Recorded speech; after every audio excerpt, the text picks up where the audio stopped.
Đi bộ xuống làn đường bộ nhớ đã lo lắng. Đáng lẽ cô ấy nên phấn khích nhiệt tình nhưng thay vào đó là sự sợ hãi của biên giới. Cô không chắc mình sợ hãi điều gì, đây không phải là lần đầu tiên cô đi xe trượt tuyết. Đó từng là điểm chung duy nhất giữa cô và bố, lý do duy nhất họ dành thời gian bên nhau. Kể từ khi bố cô ấy qua đời, thật sai lầm khi làm điều này mà không có ông ấy. Cô đã khao khát được đi xe trượt tuyết trong nhiều tuần, nhưng đã bị trì hoãn. Cô cảm thấy như thể cô phải tôn vinh ký ức của cha mình bằng cách đi đến nơi mà họ đã dành nhiều thời gian nhất cho nhau. Cô cũng lém lỉnh tỏ ra nao núng nếu có ai đến gần cô. Cô bắt đầu tưởng tượng sẽ ném lên khắp ngọn đồi đầy tuyết và sau đó họ sẽ đá cô ra và cô sẽ không phải trượt tuyết. Do dự cô lê bước trở đi và cố gắng trấn tĩnh lại thần kinh của mình. Adam rất phấn khích, anh có những ký ức mờ nhạt về việc đi xe trượt tuyết trượt xuống một ngọn đồi mềm, trắng và lạnh. Anh thường hồi tưởng về việc vui đùa với anh chị em của mình trên chiếc xe trượt tuyết và rơi vào lớp chăn tuyết dễ uốn. Anh ấy nóng lòng muốn đi xe trượt tuyết một lần nữa. Anh hoàn toàn tin tưởng vào trí nhớ cơ bắp của mình. Đã hơn một thập kỷ kể từ khi anh ấy đi xe trượt tuyết. Hơn nữa, anh trân trọng trải nghiệm trượt tuyết đã tạo ra với anh chị em của mình. Tại một thời điểm, tất cả anh chị em của anh ấy đã thực sự thân thiết, nhưng sau khi tốt nghiệp, họ đã đường ai nấy đi và không duy trì liên lạc. Anh hy vọng có thể sống lại những cảm giác hưng phấn, những cảm giác vui vẻ, vô tư đó. Anh thậm chí còn cố gắng liên hệ với anh chị em của mình, để xem có ai trong số họ được tự do đi xe trượt tuyết không, không ai trả lời. Adam quyết định không để điều này làm phiền anh, họ phải bận rộn để thành công, chắc chắn họ sẽ không bỏ qua anh trai của họ. Anh tự thuyết phục mình vẫn đi trượt tuyết, chỉ vì anh chị em của anh ấy quá mải mê với công việc không có nghĩa là anh ấy không thể vui vẻ. Anh hít thở sâu và chuẩn bị tinh thần. Anita đang xếp hàng chờ thang máy gondola. Cô ấy đang cố gắng kìm nén hơi thở nặng nhọc của mình nhưng không thành công lắm, về cơ bản cô ấy đang thở hổn hển. Cuối cùng thì đến lượt cô vào cabin, nhưng vì lý do nào đó, cô không thể di chuyển. Cô ấy hoàn toàn bị tê liệt, cô tự nghĩ, được rồi, cứ di chuyển chân này rồi đến chân kia. Nào, Annie, bạn có thể làm được điều này, chỉ cần di chuyển là mọi người đang nhìn chằm chằm. Người đàn ông đứng sau vỗ vai cô và hỏi với giọng quan tâm, này, cô có sao không? Anh ta mặc một chiếc áo khoác dày cộm, đi găng tay, đội mũ len và cầm một chiếc xe trượt tuyết. Cô nuốt nước bọt và gật đầu, thậm chí không thể nói được. Anh ta hỏi, bạn có chắc không? Đã 5 phút rồi mà bạn vẫn chưa di chuyển. Bạn có cần giúp đỡ không? Cô ấy lại gật đầu. Anh bước vào cabin và chìa bàn tay đeo găng ra. Anita, cuối cùng, đã lấy lại được quyền kiểm soát tay chân của mình. Cô nắm tay anh leo lên cabin, hướng dẫn viên đóng cabin và thang máy gondola cất cánh. Adam lo lắng về người phụ nữ đang bồn chồn trước mặt anh. Cô không giao tiếp bằng mắt với anh, thay vào đó chọn nhìn chằm chằm vào sàn nhà. Có lẽ đây là lần đầu tiên của cô ấy. Không, người ta không đi xe trượt tuyết lần đầu tiên một mình, Adam nghĩ. Đây là lần đầu tiên của bạn. Anita lắc đầu, bạn tên là gì? Anita, của bạn là gì? Adam, nếu bạn không phiền tôi hỏi, nếu đây không phải là lần đầu tiên của bạn, tại sao bạn lại lo lắng như vậy? Cô ấy ngập ngừng và nói nhẹ nhàng, nó phức tạp. Tôi đoán trượt tuyết có ý nghĩa với tôi nhiều hơn tôi nghĩ và bây giờ tôi đã suy nghĩ quá nhiều khi đến đây. Anh hoàn toàn hiểu, tôi biết chính xác ý của bạn. Tôi cũng đang trải qua một điều tương tự. Cô bắt gặp ánh mắt anh và thoáng mỉm cười. Adam có thể cảm nhận được thần kinh của cô ấy nhưng điều đó không rõ ràng hơn trước. Anh ta tiếp tục, trong trường hợp bạn cần hỗ trợ bất cứ lúc nào, hãy tìm tôi và cho tôi biết. Họ đã lên đến đỉnh và người điều khiển cabin mở cổng.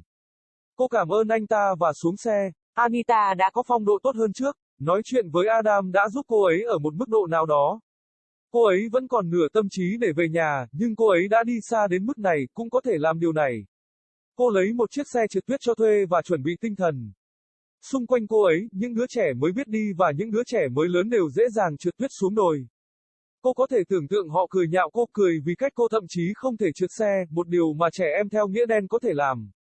Cô ấy đã hình dung ra bố của mình. Mặc dù anh ấy có thể ở xa đến mức nào, nhưng đi xe trượt tuyết là một hoạt động mà anh ấy đam mê.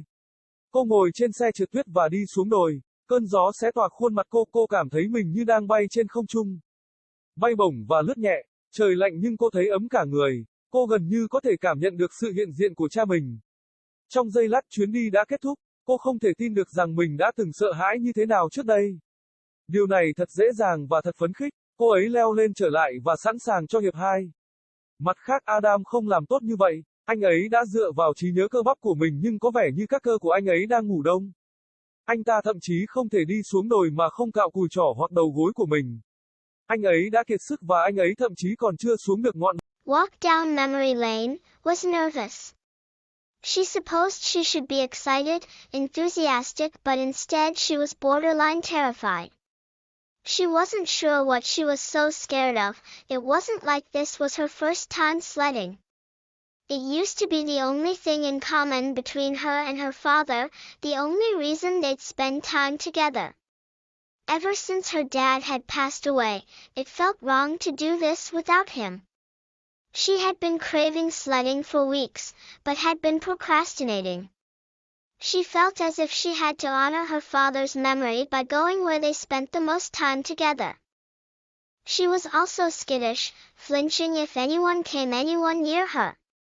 She began imagining throwing up all over the snowy hill, and then they'd kick her out and she wouldn't have to sled. Hesitantly, she trudged onwards and tried to calm her nerves. Adam was excited. He had faint memories of sledding, sliding down a soft, white, cold hill.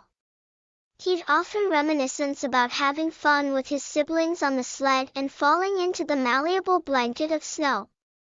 He couldn't wait to go sledding again. He had full confidence in his muscle memory.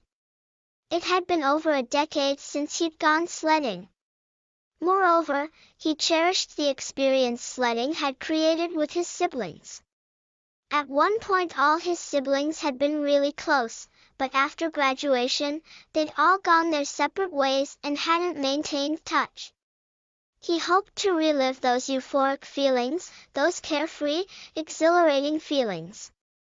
He had even tried to reach out to his siblings, to see if any of them were free to go sledding. None had responded. Adam decided to not let this bother him. They must be busy being successful, surely they wouldn't ignore their brother. He convinced himself to still go sledding. Just because his siblings were too engrossed in their work doesn't mean he couldn't have some fun. He took a deep breath and prepared himself. Anita was waiting in line for the gondola lift. She was trying to suppress her heavy breathing but wasn't very successful. She was basically panting. Finally, it was her turn to get in the cabin. But for some reason, she couldn't move. She was completely paralyzed. She thought to herself, okay, just move one leg and then the other.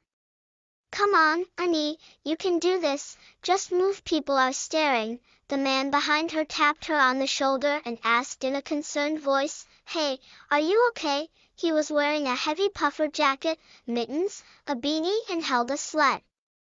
She gulped and nodded, unable to even speak. He asked, are you sure?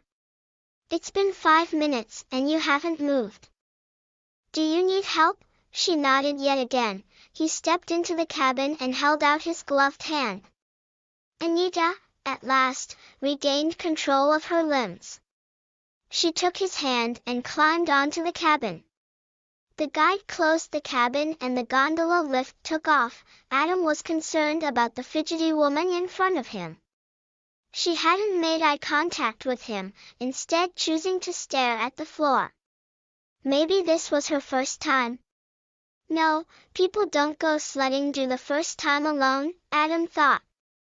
Is this your first time? Anita shook her head. What's your name, Anita? What's yours, Adam? If you don't mind me asking, if this isn't your first time, why were you so nervous? She hesitated and said softly, it's complicated.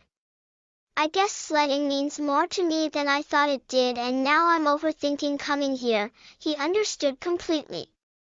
I know exactly what you mean. I'm kind of going through a similar thing. She met his eyes and smiled fleetingly. Adam could sense her nerves, but it was less obvious than before. He continued, well, in case you need assistance at any time, find me and let me know. They'd reached the top and the cabin controller opened the gate. She thanked him and got off. Anita was in a better shape than before. Talking to Adam had helped her to an extent. She still had half a mind to go home, but she'd made it this far, might as well do this. She grabbed a rental sled and prepared herself. All around her, toddlers and tweens were easily sledding down the hill. She could imagine them laughing at her. Laughing at how she couldn't even sled, something literal children can do. She pictured her dad. Despite how distant he could be, sledding was the one activity he was passionate about. She sat on the sled and went down the hill. The wind ripped across her face. She felt as if she was flying through the air, soaring and gliding. It was cold, but she felt warm all over. She could almost feel her father's presence. In a moment's notice, the ride was over. She couldn't believe how scared she had been before. This was easy, and it was exhilarating. She climbed back up and got ready for round 2. Adam, on the other hand, wasn't doing so well. He had been counting on his muscle memory, but apparently his muscles were hibernating. He couldn't even go down the hill without scraping his elbows or his knees. He was exhausted, and he hadn't even made it down the hill.